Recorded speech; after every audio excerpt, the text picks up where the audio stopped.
कल हमारी बेटी राजकुमारी भाग्यवंती का 18वां जन्मदिन है। हम उसके जन्मदिन को पूरे राज्य में एक उत्सव की तरह मनाएंगे। बिल्कुल महाराज, हमारी बेटी ने हमारा जीवन खुशियों से भर दिया है। उसके जन्मदिन पर उत्सव होना ही चाहिए। मैं तो कहती हूँ राज्य के सभी नागरिकों में मिठाइयाँ बंटवाइए। वो तो हम बंटवाएंगे ही, लेकिन उसके अलावा भी हमने बहुत कुछ सोचा है। क्या सोचा है महाराज, मुझे भी बताइए। हमने जो भी सोचा है वो आपको परसों पता चल जाएगा। उसके बारे में हम अभी किसी से भी नहीं बताएंगे।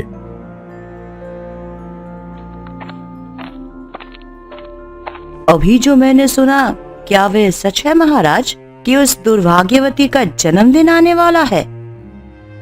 हाँ, आपने बिल्कुल सही सुना बड़ी रानी।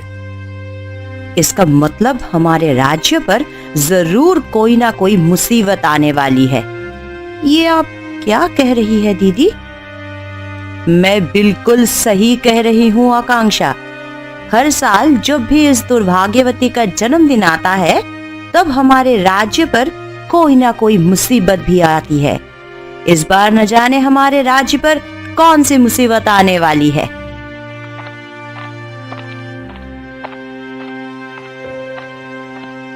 महाराज, गुप्तचरों से सूचना मिली है कि हम पर आक्रमण होने वाला है। मंत्री जी, सेनापति जी को सूचित करिए कि युद्ध के लिए तैयार रहें। आप चिंता न कीजिए महाराज, हमारी सेना हर समय किसी भी तरह की चुनौती से निपटने के लिए तैयार रहती है। हमें आप पर और आपकी बहादुर सेना पर पूरा विश्वास है सेनापति विजय। हम जानते हैं कि जब तक आप हो तब तक हमारा राज्य पूरी तरह सुरक्षित है। महाराज, मुझे तो लगता है इस वर्ष भी पिछली वर्ष की तरह ही गुप्तचर को गलत सूचना मिली है। सोच तो हम भी यही रहे हैं, लेकिन हमें युद्ध के लिए तैयार रहना चाहिए। जैसी आपकी आज्ञा महाराज।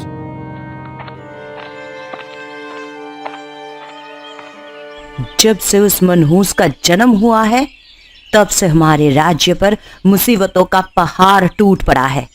मैं तो कहती हूँ कि उसे इस राज्य से बाहर कर देना चाहिए। नहीं, मेरी बेटी भाग्यवती मनहूस नहीं है। उसे मनहूस मत कहो। वह भाग्यवती नहीं, बल्कि दुर्भाग्यवती है। यही तो रखी थी मैंने भाग्यवती की कुंडली, ना जाने कहां चली गई। मैं अपनी बेटी की कुंडली को इस राज्य के बड़े से बड़े ज्योतिषियों से दिखवाऊंगी और ये साबित कर दूंगी कि मेरी बेटी दुर्भाग्यवती नहीं है। तुम चाहे कुछ भी कर लो आकांक्षा, लेकिन तुम जो सोच रही हो वैसा कभी नहीं होगा।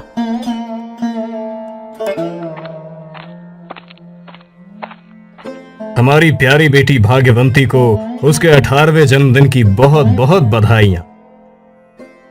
लगता है हमारी बेटी हर साल की तरह इस साल भी अपने जन्मदिन पर सुबह सुबह अपनी सहेली से मिलने गई है। जब वो उससे मिलकर आ जाएंगी, तब हम उसे बधाई दे देंगे।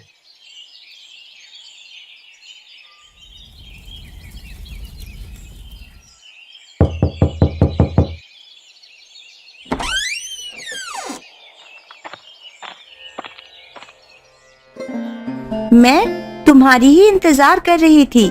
मुझे पता था आज के दिन सुबह सुबह तुम मुझसे मिलने जरूर आओगी, इसलिए मैंने पहले से ही तुम्हारे लिए मिठाई बनाकर रखी थी और खीर भी बना रही हूँ। जन्मदिन की बहुत बहुत बधाई मेरे सबसे अच्छी सहेली राजकुमारी भाग्यवती। तुम्हारा बहुत बहुत धन्यवाद मेरी सबसे अच्छी सहेली टीना। मेरे माता पिता के बाद एक तुम ही हो जिसे मेरे जन्मदिन की खुशी होती है, इसीलिए तो सबसे पहले मैं तुमसे मिलने आती हूँ ताकि तुम मुझे बधाई दे सको। लेकिन तुम्हें तो सबसे पहले अपने माता पिता से मिलना चाहिए ना। मैं तो उनके साथ ही रहती हूँ, इसलिए उनसे कभी भी मिल सकती हूँ। लेकिन अगर सुबह सुबह तुमसे ना मिली तो फिर तुमसे मिलने का मौका ही नहीं मिलेगा।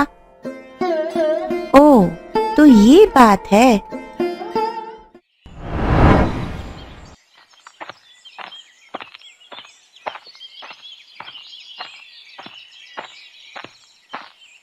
मैं अभी अभी भाग्यवती के कमरे से ही आ रही हूँ। इस बार भी हमारी बेटी अपने जन्मदिन पर सबसे पहले अपनी सहेली से मिलने चली गई।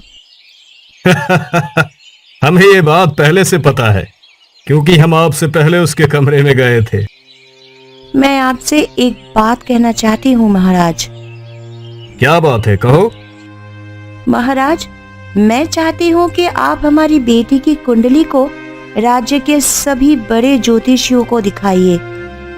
हर साल तो हम भाग्यवंती की कुंडली अपने राज पुरोहित से दिखवाते हैं और उसकी कुंडली से दोष दूर करने के लिए उनके बताए उपाय भी करते हैं, लेकिन उसका कुछ असर नहीं होता। इसलिए तो मैं आपसे कह रही हूँ महाराज कि इस बार राज पुरोहित से भाग्यवती की कुंडली ना दिखाकर राज्य के बड़े बड़े ज्योतिषियों से उसकी कुंडली दिखवाए तो कैसा रहेगा। दुर्भाग्यवती की कुंडली चाहे जिससे भी दिखाओ, उसका दुर्भाग्य सौभाग्य में नहीं बदल जाएगा। ऐसा ना बोलो दीदी।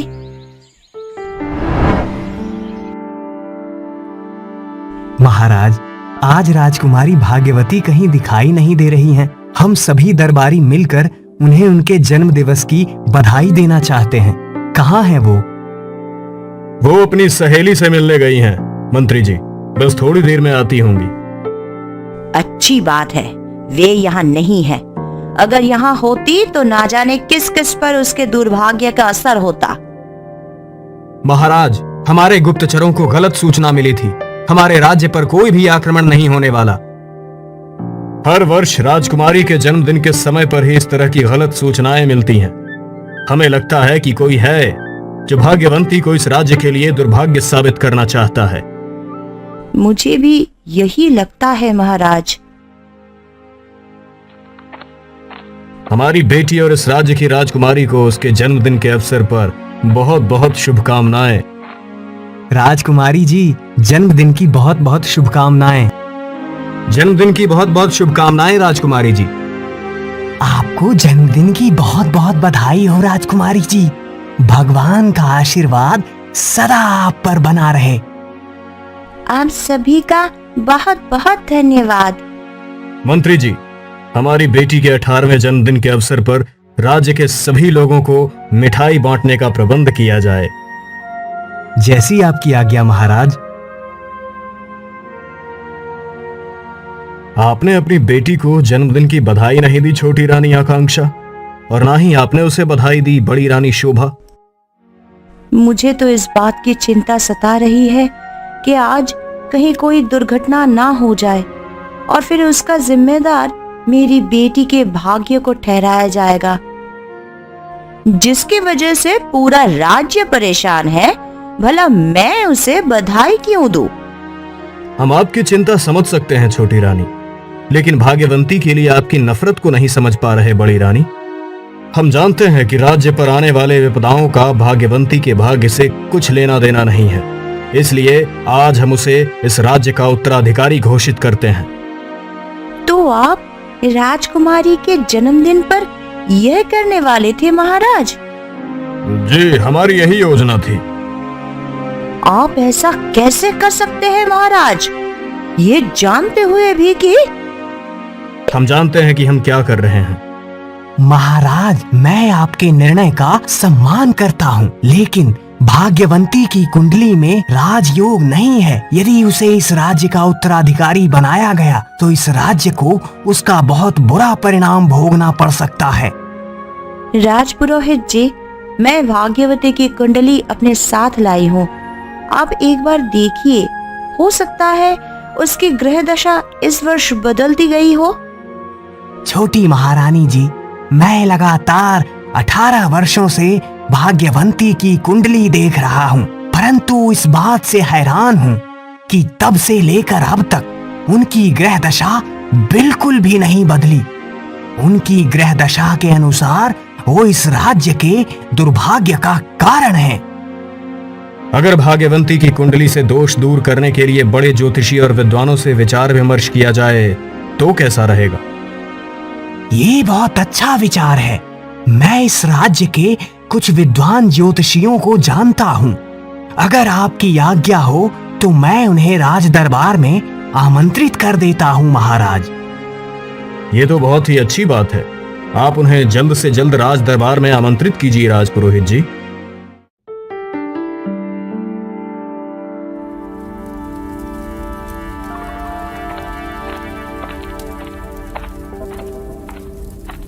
हमारे बेटी के कमरे में आग कैसे लगी? पता नहीं महारानी जी, राजकुमारी जी के कमरे में आग कैसे लगी। मैं तो सैनिकों के साथ मिठाई बांट रहा था। दासी की पुकार सुनकर यहाँ आया, तब पता चला कि राजकुमारी जी के कमरे में आग लगी है। मुझे तो पता ही था कि आज कोई ना कोई दुर्घटना होगी ही। आपको कैसे पता था बड़ी रानी? आज इस दुर्भाग्यवती का जन्मदिन है, इसलिए मैं जानती थी कि इसके दुर्भाग्य का असर राजमहल पर होगा ही। जरा सोचिए, जब अभी ये हाल है तो अगर यह इस राज्य की उत्तराधिकारी बन गई तो फिर क्या होगा? मुझे नहीं चाहिए उस मनहूस राजकुमारी के जन्मदिन की मिठाई। मुझे भी नहीं चाहिए उस मनहूस के जन्मदिन की मिठाई। तुम दोनों ऐसा क्यों कह रहे हो? मैंने बड़ी रानी की बातें सुनी है। राजकुमारी का नाम भले ही भाग्यवंती है, लेकिन वह दुर्भाग्यवती है। मैं नहीं चाहती कि उसके जन्मदिन की मिठाई खाने से मैं या मेरे परिवार किसी भी तरह की मुसीबत में पड़ जाए। वो तो उस दासी की किस्मत अच्छी थी जो उसकी जान बच गई, नहीं तो वो आज। तुमने बिल्कुल सही कहा भैया।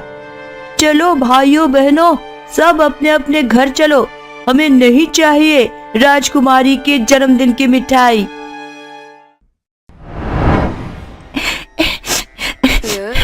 माँ, बड़ी माँ मुझे दुर्भाग्यवती क्यों कहती है? राजमहल में कोई भी दुर्घटना होती है तो वो मुझे ही उसका जिम्मेदार ठहराती है। भला किसी भी दुर्घटना की जिम्मेदार मैं कैसे हो सकती हूँ? राजमहल में होने वाली किसी भी दुर्घटना की जिम्मेदार तुम नहीं हो बेटी। मैं ये साबित करके रहूंगी।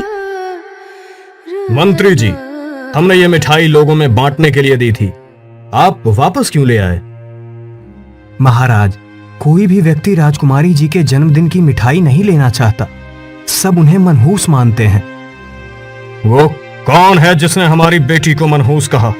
हम अभी उसकी गर्दन धड़ से अलग कर देंगे। शांत हो जाइए महाराज, इसमें उनकी गलती नहीं है।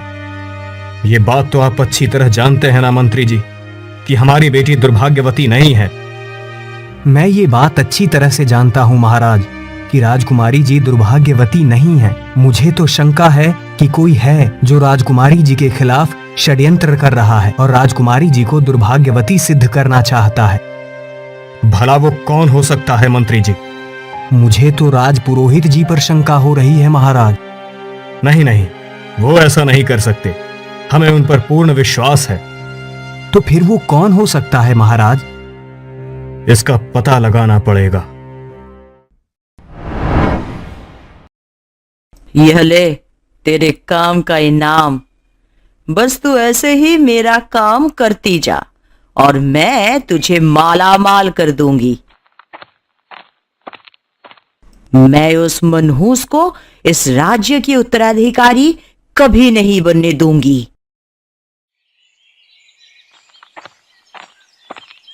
ज्योतिषाचार्य विवेक को राजा वीरभान के राजपुरोहित दयाराम का प्रणाम। कहिए राजपुरोहित दयाराम जी, आज यहाँ कैसे आना हुआ? महाराज ने आपको बहुत जरूरी काम के लिए राजमहल में आमंत्रित किया है। मैं जरूर आऊंगा।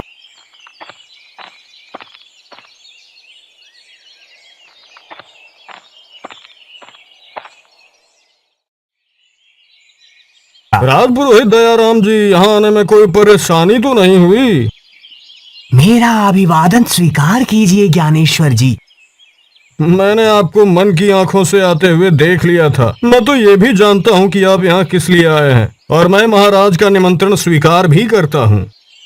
मैं जानता था कि आपको मेरे आने का पता पहले से चल जाएगा। ये अनाथ लड़की यहाँ क्या कर रही है? जरूर दुर्भाग्यवती से मिलने आई होगी। तुम यहाँ मुझसे मिलने आए, मुझे बहुत अच्छा लगा। तुम इतने दिनों से मेरे पास नहीं आई, तो मैं ही तुम्हारे पास आ गई। सब मुझे मनहूस और दुर्भाग्यवती कहते हैं, इसलिए मैं महल से बाहर नहीं निकलती और तुम्हारे पास भी नहीं आती हूँ। मैं नहीं चाहती कि मेरे वजह से लोग तुम्हें कुछ भी गलत कहे। मुझे लोगों की बातों की कोई परवाह नहीं है। मैं तो बस तुम्हें खुश देखना चाहती हूँ। तुम मुझसे मिलने आ गई, मैं इसी बात से बहुत खुश हूँ। मैं यहाँ तुमसे सिर्फ मिलने नहीं आई हूँ, बल्कि तुम्हें अपने साथ ले जाने आई हूँ। तुम मुझे कहाँ ले जाओगी? यह तो राज की बात है। मेरे साथ चलो और खुद जान लो। ठीक है, मैं तुम्हारे साथ चलने को तैयार हूँ। मैं अभी माँ से पूछ कर आई। महारानी जी तो यहीं आ गई। माँ, क्या मैं रीना के साथ जाऊं? अरे, रीना भी तो मेरी बेटी की तरह ही है ना। ठीक है, तुम रीना के साथ जाओ, लेकिन सूरज ढलने से पहले वापस आ जाना।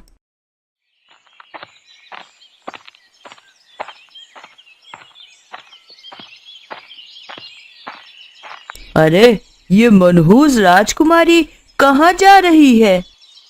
इसके साथ ये लड़की कौन है? यह लड़की इस मनहूस राजकुमारी की सहेली है, जो कि अनाथ है। मुझे तो लगता है महाराज ने इन दोनों को ही राज्य से बाहर निकाल दिया है। मुझे भी ऐसा ही लगता है। महाराज ने इन दोनों को राज्य से बाहर निकालकर बहुत अच्छा किया। अब हमारे राज्य से मनहूसियत दूर हो जाएगी। तुमने उन लोगों की बातें सुनी ना? इन्हीं बातों की वजह से मैं राजमहल से बाहर नहीं निकलती थी। तुम ऐसे लोगों की बातों पर ध्यान मत दिया करो। तुम ऐसे लोगों की बातें जितना सुनोगी, ऐसे लोग उतने ही सुनाएंगे। मैं अनाथ हूं ना, तो लोग भी मुझे तरह तरह की बातें कहते हैं, लेकिन मैं तो उनकी बातों पर ध्यान नहीं देती, बल्कि उनकी बातों का जवाब देती हूँ। भला वो कैसे? मुझे नहीं आता लोगों की बातों का जवाब देना। रुको, मैं अभी बताती हूँ कि लोगों की बातों का जवाब कैसे दिया जाता है। तुम चलो मेरे साथ में। तुम लोगों के पास कोई काम धंधा नहीं है? चलो भागो यहाँ से, नहीं तो अभी सैनिकों से कहकर कारागार में बंद करवा दूंगी। अरे बाप रे, भागो यहाँ से।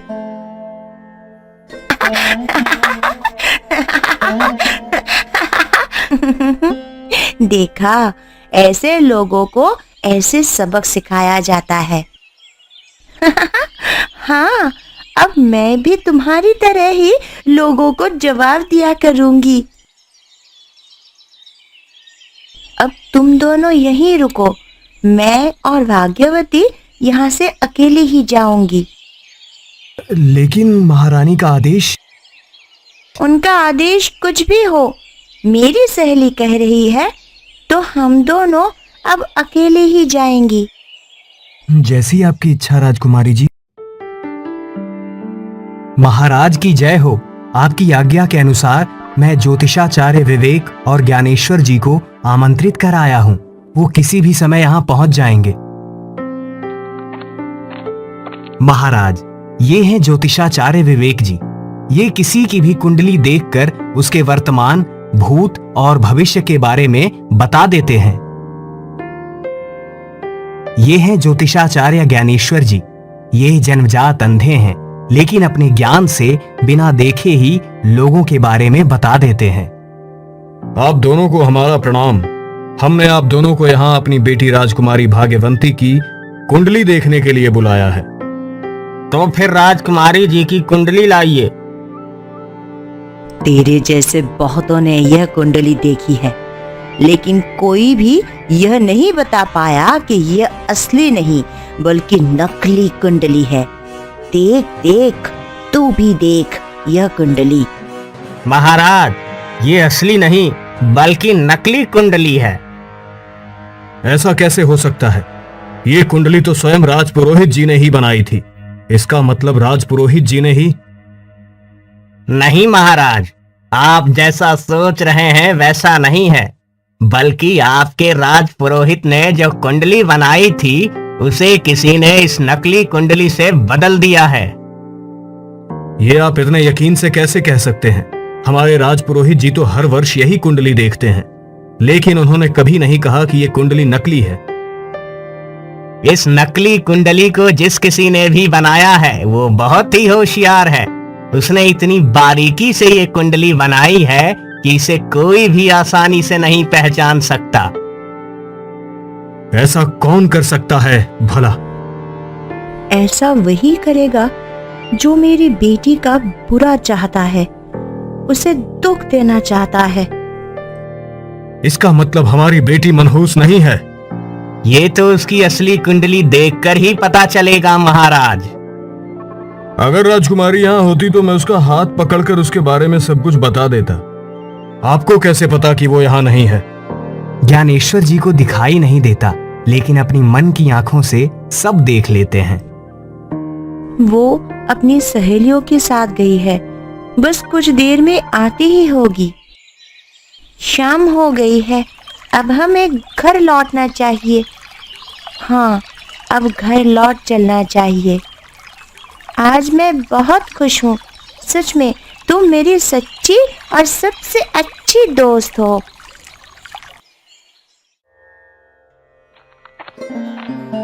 राजकुमारी भाग्यवती आ गई है ज्योतिषाचार्य जी।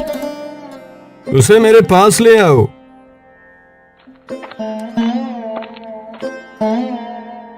इतना सुनहरा भाग्य तो मैंने आज तक किसी का नहीं देखा। इसका मतलब मेरी बेटी मनहूस नहीं है और ना ही दुर्भाग्यवती। इसके भाग्य की वजह से ही आज तक आपका राज्य सुरक्षित है। अगर ये यहाँ ना होती तो अब तक आपके राज्य पर सैकड़ों आक्रमण हो चुके होते और इस राज्य का नामो निशान मिट गया होता। अब सारी बात हमारी समझ में आ रही है।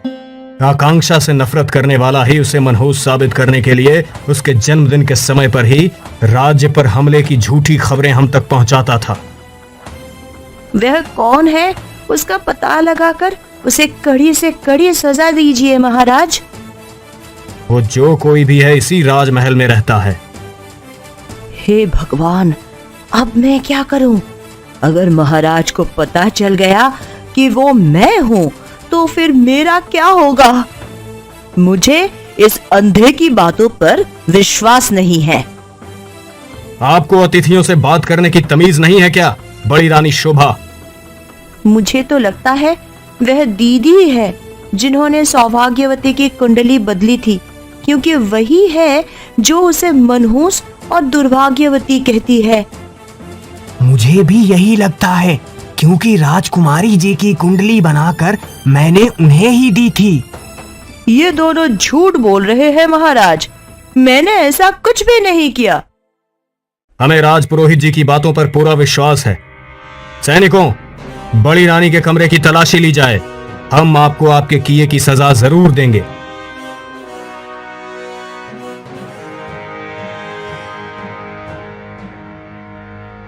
सैनिकों, बड़ी रानी शोभा को कारागार में बंद करो। इसका मतलब भाग्यवंती की कुंडली आपने ही बदली थी, बड़ी रानी। महाराज, यही है राजकुमारी जी की असली कुंडली। इस मशाल और घी के डब्बे का बड़ी रानी के कमरे से मिलना भी इस बात का सबूत है कि उस दिन राजमहल में आग लगने में भी इन्हीं का हाथ था। आपने भाग्यवंती के साथ ऐसा क्यों किया बड़ी रानी? जब से भाग्यवती का जन्म हुआ था तब से आपकी नजरों में छोटी रानी आकांक्षा का मान सम्मान बढ़ गया था और आप मुझे नजरअंदाज करने लगे थे। तब से मैंने ये ठान लिया था कि मैं इस भाग्यवती को दुर्भाग्यवती सिद्ध कर दूंगी। हम आपके किए की सजा जरूर देंगे। सैनिकों, बड़ी रानी शोभा को कारागार में बंद कर दो। नहीं, मुझे माफ कर दो महाराज, मुझसे गलती हो गई। मुझे माफ कर दो महाराज, मुझसे गलती हो गई।